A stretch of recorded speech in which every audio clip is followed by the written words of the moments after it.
is good? Everybody tapped into creepy TikToks. I mean, damn, and paranormal stories. Let's tap in.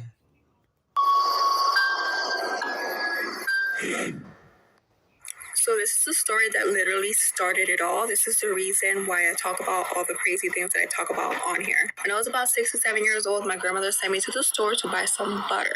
I grew up in Colombia. In Colombia, you can just go to the corner store and get either a full stick of butter or like a half a stick of butter. This was on a Saturday, which is extremely important to the story. As I'm making my way over to the corner store, I run into one of my friends from school. We start talking and chatting. Mind you, I'm like 6 or 7. He asked if he can follow me the rest of the way to the store. I told him, of course. We get to the corner store. I get the butter. He walks me back. As he's walking me back, we get to a certain point where he tells me that he can no longer follow. I don't think anything of it, and I continue on home and go on about my day. The next morning, Sunday, my grandma wakes me up and tells me that one of my friends from school had been unalived. I asked her who, and she tells me that it's that same little boy that I had run into the day before. She tells me that he had gone missing on Friday and his body was found Sunday, but that he had been already gone since like Friday night. I tell her that's impossible, being that I just saw him the day before. I mean, my grandma is open to all of these things, so she believed me that I did in fact see him, but who I saw was clearly not him in the physical form. But to this day, there's not a day that goes by that I don't think about it. Like, me seeing him was so clear and was literally like me being around just another person. And the fact that he was already gone, it just completely blows my mind. Damn, so she seen the spirit of him. Damn. Yeah, that's crazy. So she seen like the spiritual realm down there. Damn. Yeah, that's crazy, man. Ah, man, that is crazy, man. So when my ex-husband was in the military, we lived in Germany, right, for 4 years. We were in an apartment building that was like freshly renovated, and we were third floor, and above us was storage, okay? So I was like, okay, cool, like nobody above us. One night I'm sitting there after he had deployed, and my daughter was 1 year old. She was in her crib, and I was on the couch. I was just alone, whatever. And all of a sudden I heard this noise above my head. It sounded like the little popcorn machines that little kids push around with the balls bouncing around. So I was like, okay, I'm obviously hallucinating. So I turned off the TV, but the sound followed me. But it wouldn't go in my daughter's room. Followed me to my room, but not my daughter's room. So I was like, that's cool. Heard that quite often. Okay, another friend was over one night and heard that too, and then that bitch bailed on me and never came back. So, okay. Anyway, another time I was sleeping and something thumped me in the forehead. I had a mark, like it was like a little red mark, and I was like, what the fuck was that? And so I get up and I check on my daughter, and she has 104 fever that took 4 hours to bring down to the hospital. Okay, like what? Another time I went down to a friend's apartment to go watch a movie, came back upstairs, and like the way the apartment was set up, you walk in the front door, there's living room, dining room, kitchen, long hallway, bathroom, bedroom, laundry room at the end, right? So I had a light on in the laundry room, and I opened the front door with a straight sight to there, and I watched a shadow of a grown man walk from my daughter's room into my room. Slept on the couch for a few days after that. Okay, that was fun. Another time I was sleeping, and I felt something put my hair behind my ear and like was your place is haunted. You gotta get the you gotta get the hell out of there. What the hell? I would have been left. Put eviction note. What the hell? Hell no. You seeing dark shadows and somebody touching you at night and all this creepy ass shit. Come on, man. You gotta dip. Hell no, man. I would have been left. What the hell? I'm not even staying there, man. I would have even stayed at my grandma's house at that point. I would have left, goddamn. Fuck you mean? I would have been like, I would have had to put a eviction note. Hell no, what the hell? for Charlotte. My name is not Charlotte. Okay. And I was like, that's fucking weird. I sat straight up. It was the middle of summer and my breath was frosting. We did not have AC in those apartments. Another time, okay, I hear these boots. They hit the floor, they walk to the bathroom, they walk to the kitchen, they walk out the front door and down the stairs from up above me down, okay, and I was like, that's weird. So about a week goes by and I'm hearing these every day. I finally get up one morning with them, and I go to the little phone thing we had, right, and I turn the hall light on, and I watch out the peephole, and I hear them footsteps coming down the stairs and walking right past me, and nobody was fucking there, okay? My neighbor was looking at the exact same time because she'd been hearing it too. So that was cool. But the thing that really got me was like the time that we were moving and we had cleared out our house. We were at the hotel up the street and our little 3-year-old daughter looks at us in the face and she goes, "I'm really going to miss Emily." And we're like, "Who's Emily?" And she goes, "Oh, the little girl that crawled out from under my bed to play with me." So yeah, that was fun. And the next house was haunted too. So yeah. Hell no. What the hell? Yeah, y'all place is haunted. The little girl crawl under the bed. Crawl under the bed. What? Oh, hell no. Hell no. Yeah, y'all gotta get out of there. Hell no. All type of shit gonna be exorcist type of what the hell? Of course you can order a good rub on the internet. With Lowe's Foods to Go, you can order smoked ribs every...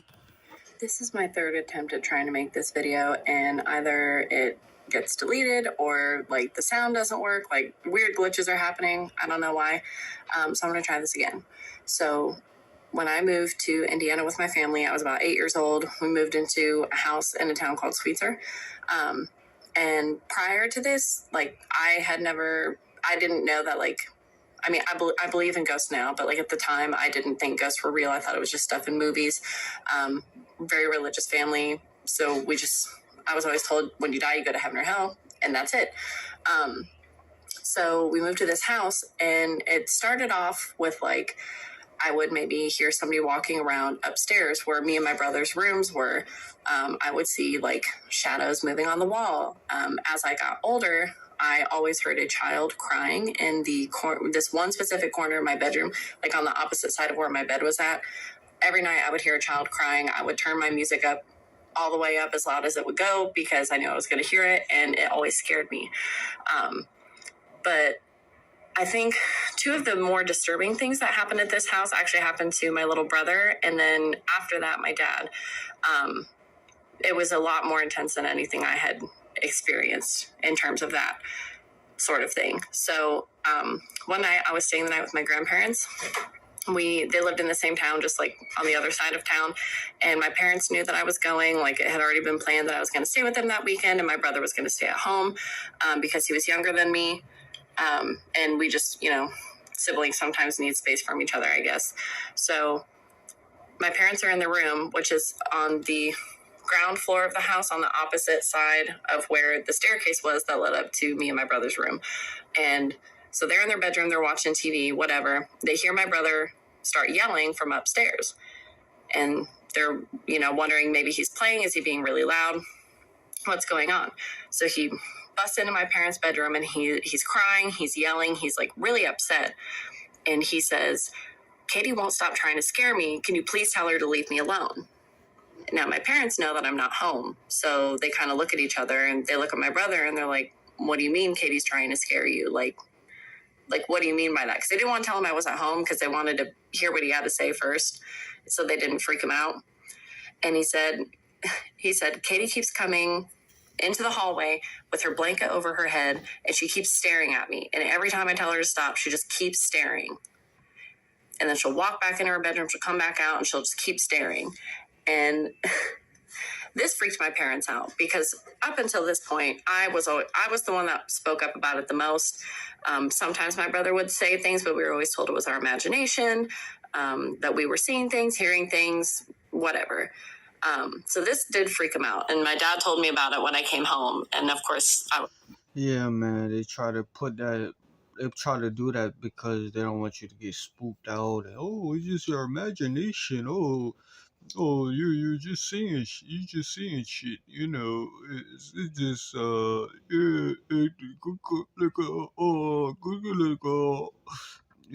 that type of shit. You know what I mean? Like, you know what I mean? It's like you barely hear what they're saying, but at that point, yeah, I mean, it's not your imagination; it's haunted. You're seeing it at that point. You know what I mean?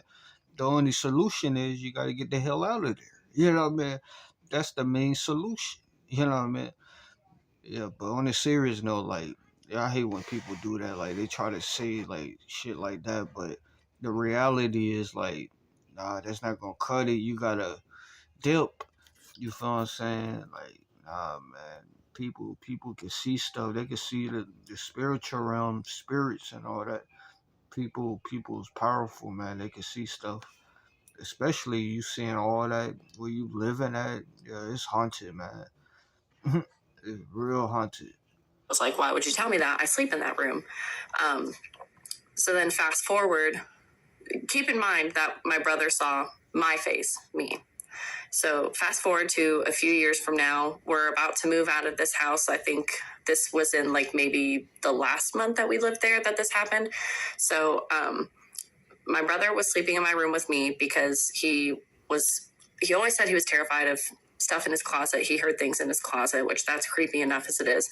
So he would sleep in my room sometimes. And we're like 12, I'm 12 and he's like 9 at this point, I think. So my dad is downstairs. We're upstairs asleep. My mom is at work. My dad's sitting at the computer in the living room and he feels like a tap on his shoulder and he hears my voice say, "Hey, Dad."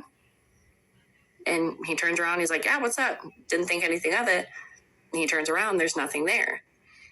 Immediately, the same second that he turns around and acknowledges what he thought was me, my dogs, I had 2 big dogs at the time, they freak out. They start barking. The fur on their spine is standing up about this much. They take off to one side of the room. They both look up at the ceiling. And then my dad said it was the freakiest thing, perfectly in sync. Their heads start moving. They see something. And then they go to the other wall and they stare. And their heads are moving in sync. And then my door slams shut upstairs. So my dad books it up the stairs, see what's going on. Like, he's freaked out. He goes upstairs. He opens my bedroom door. My brother and I are both just sleeping. We had like a little mini DVD player thing on to watch movies because, again, we didn't like when it was quiet at night because that's when you hear things.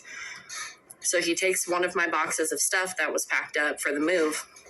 He puts it in front of the door and he goes back downstairs. The second that he is off the stairs and back on the ground floor, my door slams shut again. He goes right back upstairs, opens my door. My brother and I are still sound asleep, and the box of stuff that he put in front of the door is on the opposite side of the room, spilled over. So he's really freaked out now. He calls my mom. He's like, "When are you coming home? Like, this is what's going on. I'm scared." And I don't think he actually told us about it until later. And to this day, I mean, this was like, gosh, I don't even know, like almost like 15, 16 years ago, maybe. And my brother doesn't remember anything. Like, anytime I bring it up, we talk about the creepy things that happen. Like, my dad remembers, my mom remembers, my brother's like, "I don't know what you're talking about." It's like he completely blocked it out.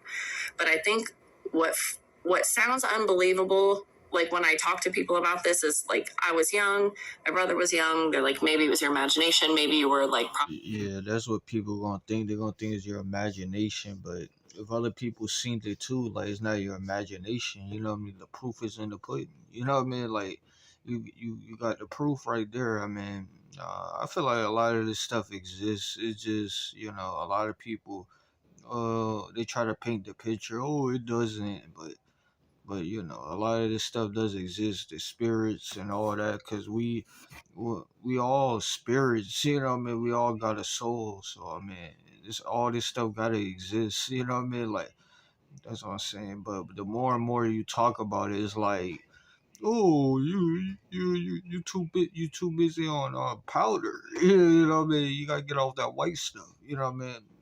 And it's like, nah, that's not the case. I mean, some people it is, but not everybody. But on a serious note, like, come on, man, like, this stuff be real, like, you know what I mean? And, like, this stuff got to be talked about. Like, I do feel like this is like a real story. Like, I kind of do like feel what she's saying though.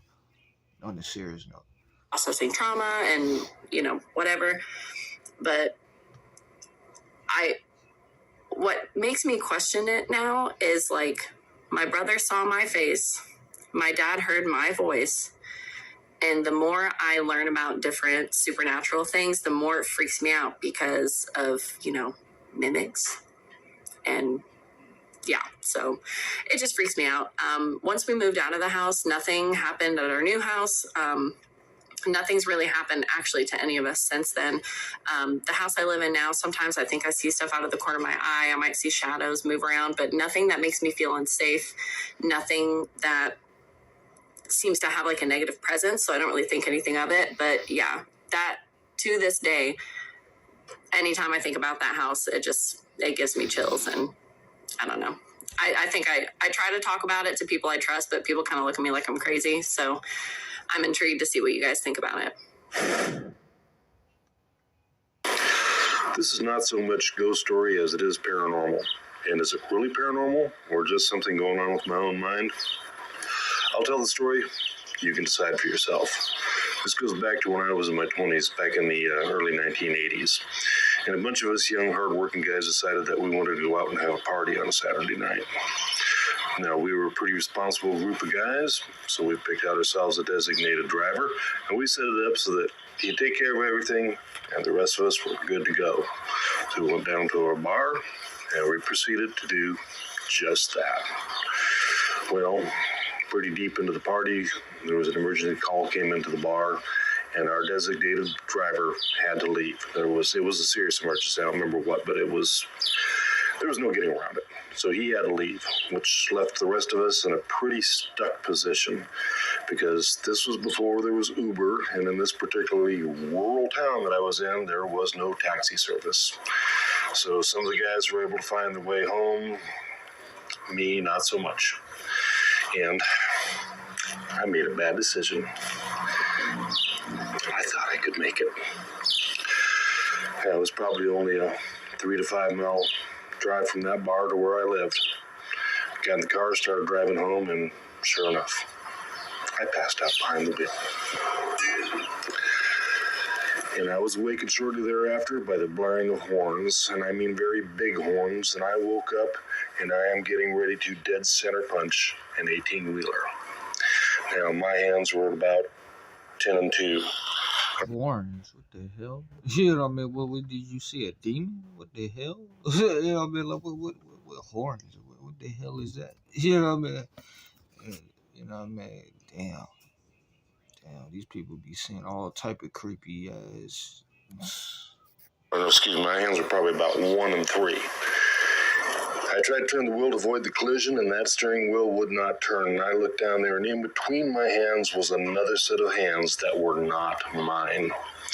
They were long. They were about twice as long as mine, bony, grayish blue with black fingernails.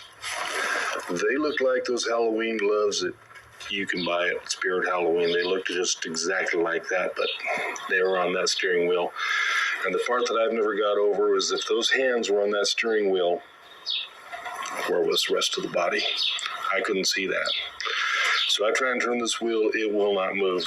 The gas pedal is pegged all the way down, even though my feet are not on any of the pedals. Well, the adrenaline kicked in. And I was a pretty big old farm boy back in those days, and I grabbed that wheel and cranked it just as hard as I could. And the instant I did, those hands disappeared. The gas pedal let off. I slapped the brakes, but I instantly lost control of the vehicle. Went off the road, down through a ditch, and right through a farmer's wooden fence. Came to a stop in his field. Damn, he could have lost his life. You know what I mean? Damn, so his spirit tried to get him to basically commit damn near suicide at that point. Like, that's what it basically sounded like. Or he try to take your life or something, or some shit. You know what I mean? Like, damn, that's tough. Out, took a look. Yeah, I made it. I was alive. I was scared as could be, but I was alive and looked like my car could drive. Well, right about that time, pickup pulled up behind me. 2 guys got out, came down, checked on me. Yeah, I'm okay. Looks like my vehicle's driving. Blah, blah, blah. You okay, son? Yes, I am. They took off, and I could tell that they knew I'd been drinking. And I could pretty much predict what was going to happen next, and sure enough, real shortly after they left, a state patrolman pulls up. Damn. Yep. DUI. Fuck you, man. Get back in the car and you know what I mean? Damn. Yeah, that's the first thing they're gonna be like, yeah, you on a DUI. I mean, but the man said he was pretty much off the bottle though. Like, he was off the bottle. Yeah, it looked like it. It looked like it. You know what I mean? It looked like you was off that bottle. He comes out, looks what's going on, comes down, talks to me. Yes, sir. I'm fine. Vehicle's drivable. One car accident. Blah blah blah. Make you nice, right? This old state patrolman, he looks at me. At that time, I was 6 foot tall and about 235 pounds. This guy looks at me. He reaches over, grabs a handful of my shirt with his left hand, lifts me up, and looks me right dead in the eye and says, "Son, you get home, and you make sure I do not regret giving you a second chance." Yes, sir. Don't have to tell me twice, sir. Thank you, sir. So I headed home. It was just a few hundred yards down the road, quite honestly. Went in, dove in bed, got me a couple hours of very necessary sleep, woke up, choked down a couple of cups of instant coffee, grabbed the farm truck and all the tools I needed, and headed right back to where my car had gone through that fence. I stopped up there on the road, on the embankment, ran down there, tore out the old broken boards, grabbed my rakes and shovels, fixed up his pasture as best I could, grabbed some boards, hammered them back in. Fortunately, everything was white. It was all whitewashed, easily matched. I painted it up. I was working just as quietly and as quickly as I possibly could because I wanted to get out of there before the crack of dawn and before anybody knew what had happened. So I'm packing up the last of my tools in the truck, getting ready to leave, and I hear behind me this slow clap. I turn around, and there sat the farmer on his porch. And yeah, old Betsy was leaning up against the wall right next to him. He looks at me and says, "I really appreciate you taking responsibility for that, young man. I'm glad I didn't have to look you up later." Yes, sir, I'm glad of that, too. I looked down at him. What could I say? I said, "Well, sir, I am sorry for any inconveniences. Does this look good enough?" And he looks at me and says, "Yes, sir. That looks mighty fine. You have yourself a good morning." So I climbed back into my truck, headed home, and started my day. But that is the story of the very last time that I ever drove under the influence. Damn, yeah, that man was under the influence. He was all that off that bottle. Yeah, that man was saying all type of stuff, man. Heck no, that's crazy. Do you know what he did just before resigning? As a desperate last attempt to sway public opinion, the Gov has... Anyone that grew up with me or had been in my house, like growing up, could tell you that my house was extremely, extremely old, and it just was very creepy. And yes, I'm doing this from my closet because I was putting away clothes. But stitching this video, there is something that I think about that still gives me the absolute heebie-jeebies. And it's not really something that I talked about with other people other than like my mom. When I was younger, I think I moved into that house when I was like 7 or 8. And between 3rd, 4th, and 5th grade, I had not like an imaginary friend. There was like a real man that I called Mr. Alexander that I talked to all the time. He asked me how school went. I would tell him. He asked me, how practice went. I think I was playing soccer for like Tri-Township at that time. I would tell him about my soccer practice. Like, I don't remember a lot of our conversations, but the ones that I do remember were stuff like that. And my mom worked at a nursing home in town, and she just genuinely believed that sometimes when her patients would pass on, that they would come and visit me. And I was just very they would visit her, but because I was so sensitive to stuff like that, I would see them, talk to them, etc. I don't remember a lot of it. I don't remember discussing it with my sister, my brothers, none of that. Well, Mr. Alexander went away my whole childhood, like I did not, when I like transitioned, I think out of elementary school and like into middle school and stuff. And you can sit here and think I'm crazy. That's fine. Like I'm okay with that. I didn't see or talk to him or even remember him. Like I did not think about him until I was about 16 or 17. My aunt had come to visit us and she was going to stay the night. My aunt is, and anybody that knows her, and just by describing her, you'll know which aunt I'm talking about. The most down-to-earth, humble person. Smokes a little weed once in a while. Like, she is definitely definition of the cool aunt. She's just a great human being. And yeah, like she's just a chill person. Like, you know what I mean? She's just doing what she do. You know what I mean? But yeah, that is like, I wonder, is this like a hoax or is this real? You know what I mean? Y'all let me know. Like, I feel like some of this stuff might be a reach because the buddy that was on the Bud Light on the bottle, like, come on, man. You know what I mean? At that point, it probably was, but with her, you know what I mean? You saying you remember some of this stuff as a kid?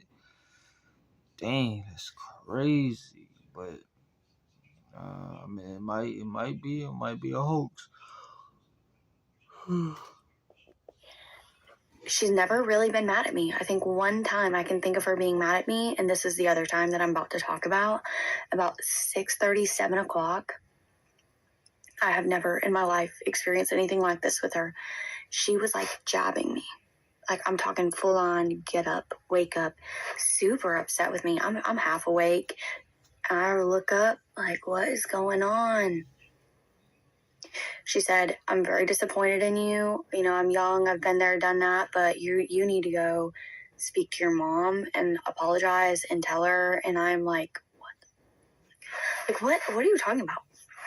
She said, why did you think that it was okay to have your boyfriend over last night? I said, boyfriend? I said, what? And at this point, my stepdad was working overnights. My older brother was working overnights. And my other brother was in the Army, so he's gone. So, like, nobody was home. Like, there was no males home. And she knew that, which I think is why this really set her off.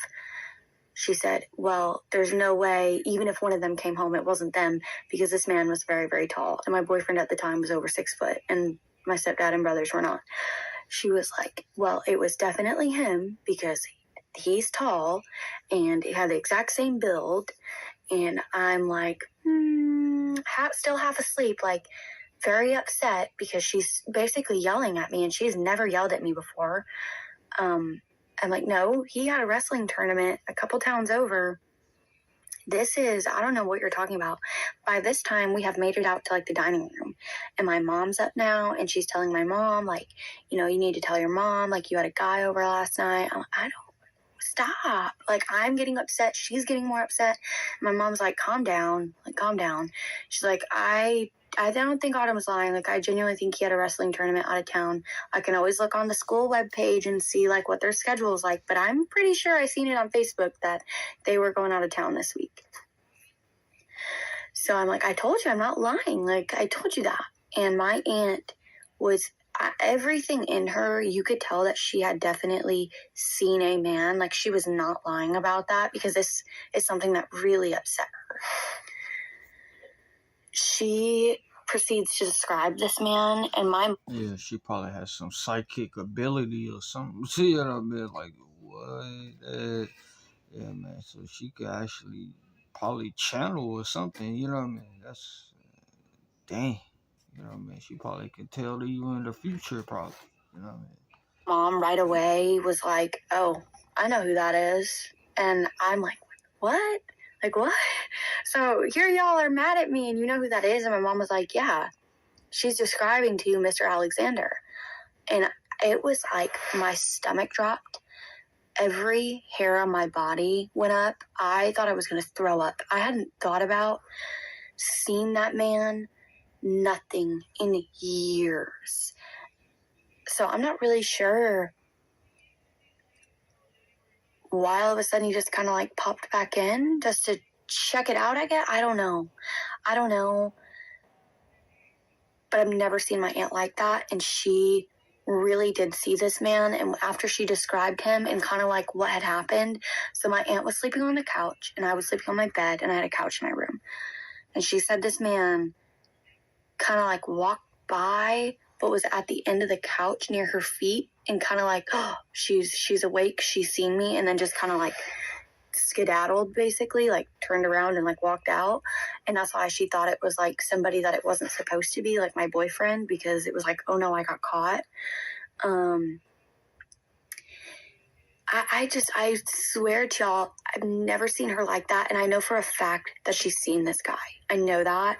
And the second she described him, you know, he's tall, he's this, he's that, I was like, okay, all right, she's not kidding. This is really him. And ever since then, I've just thought about, what did he want? Is he stuck in that home? Is he not crossing over? Like, the afterlife really just freaks me out, because why did I feel so comfortable talking to this random stranger who probably died 50, 60 years ago and was still checking up on me at 17? And he's not related to us. And that's something that we do know for sure. We don't have anybody in my family named Alexander. I've went through all of Ancestry, everything. This man was not related to me. Anyways, that's my ghost story. Dang, that's crazy, man. What? Heck no, bro. Heck no. I mean, yeah, y'all place. Somebody must have died there a long time ago or something. Like, heck no, bro. What? Oh boy, do I have one for you. So this is all the way back when I was around 8 years old. My mom and my dad decided their first toxic go-around wasn't enough. Hey, let's give it another go. So my mom and my siblings and I moved to this small town along Lake Erie in this house my dad was renting. And it wasn't even in town, okay? It was outside of the already small town in the middle of nowhere on a farm. But also right along the lake. So in terms of views, for days. In terms of anything at all to do, girl, even our boredom was bored, okay? So we all had to use our imaginations to find something to do. And for the first week or so, things were cool. Boring, but we made do. But one day I got dropped off by the bus after school, and my mom's car wasn't there yet for some reason. So the bus driver wasn't supposed to leave us alone if the parent wasn't home. But as she was about to call me back on the bus and take me with her, we see a hand waving through the window, and that was apparently enough for the driver. So she lets me off, I go inside and go to the computer room that my mom had waved from to talk to her about my date. Only when I got there, she wasn't there. So I figured, okay, maybe she was in her room and I just walked past her without looking. Got to her room. Nope. Bathroom. Yeah, he looked like he off that shit. You know what I mean? You know what I mean? He for real look like he off that white shit. Nope. Kitchen, dining room, living room, any of our rooms at all, nothing. There was literally nobody in the house. So the next thing I thought was, okay, maybe she went outside before I got in somehow. But when I went outside, I see her pulling in the driveway with her car just then. So now I'm freaked out, and I tell her I think there's a ghost in the house, but she just laughs and tells me it's my imagination working overtime from being out here in the middle of nowhere. And I mean, what could I say? There was literally no proof of anything, so I drop it. Things are fine for a couple days. Then I'm sleeping one night when I get woken up by the sound of my younger brother calling my name. So I say, what? And I don't get a response. Then I hear him call my name again. So I say, what, bro? Again, no response. So I close my eyes only to hear him yell my name right in my ear. So I shoot up, I'm pissed. I turn on my bedside lamp ready to swing on him, but he's literally on the other side of the room under the blanket, fast asleep and slightly snoring. Cue the immediate panic, because the fuck? Now I know there's something in my house, so I scream loud as I can, and within 30 seconds, both my parents are in my room, lights on, asking me what happened. I tell them there's a ghost in the house, it was calling my name, and immediately, they're pissed. It's 3-something in the morning, they both have to get up around 6 for work, and here I was, screaming about ghosts. So my mom tells me it was me having a bad dream, and they tell me to go back to sleep and I'll be fine. But if they thought I was closing my eyes again that night, they were more delusional than my straight boy phase. I was more wide awake than Katy Perry, okay? And I wasn't going to sleep for nothing. I stayed awake the whole night, bedside lamp turned on, and went to school tired as hell. I fell asleep several times in class that day, and my teacher decided I must not be feeling well and had my mom come get me to take me home. So I get home, My mom sends me to bed because I must be sick, and I'm happy with that. It's daytime, and whatever was in the house couldn't get me at that time. Yeah, my dumbass already forgot about the hand in the window. So I'm drifting off to sleep, happy as can be, when I hear my mom calling me. So I say, "Yes, Mom?" and don't hear anything. So I close my eyes again, and I hear her yelling my name louder from the other room. So I yell, "Yes, Mom," with my eyes closed. But I wait a little bit and open my eyes when I don't hear anything. And I'm face to face with an old woman leaning over my bed looking at me. Now, if you want a visual of what she looked like, look up the bathtub scene from The Shining, but picture her a little older and that'll get you pretty close. I immediately start screaming and hysterically crying. And Mom comes running. She sits down on my bed and wraps her arm around me, asking me what's wrong. I tell her about the ghost, and she sighs and says, "Justin, there is no good..." But before she could finish her sentence, she looks towards the doorway where she sees the woman too. But in a split second, the woman disappears. But now that I know she sees it, I'm like, okay, cool, Mom, no, she's gonna get us out of here. But tell me why my mom turns back to me, looks me in my eyes, and finishes her sentence. "Justin, there is no ghost." And tells me to go back to sleep while walking out of the room. Okay, so I guess Mom, Dad, and a creepy... Yeah, man. She tried to make an excuse why. You know what I mean? Heck no, bruh. What? She seen it too, and then she tried to say, "Oh, it wasn't nothing." Yeah, that's crazy. Like, yeah, she tried to say it's make believe. Nah, heck no, boy. I would have. You had to leave. You had to leave and never come back to that place ever again. What you mean? old lady ghosts were now teaming up to be my number one ops. At this point, either my family didn't believe me or they didn't care, and both of those terrified me. So I spent the next couple of weeks refusing to sleep at night and falling asleep at school during the day. It was getting to the point where my academic performance was so poor my parents considered pulling me... Yeah, man, that's crazy. But y'all let me know in the comments what y'all think. Like, comment, subscribe, share the video.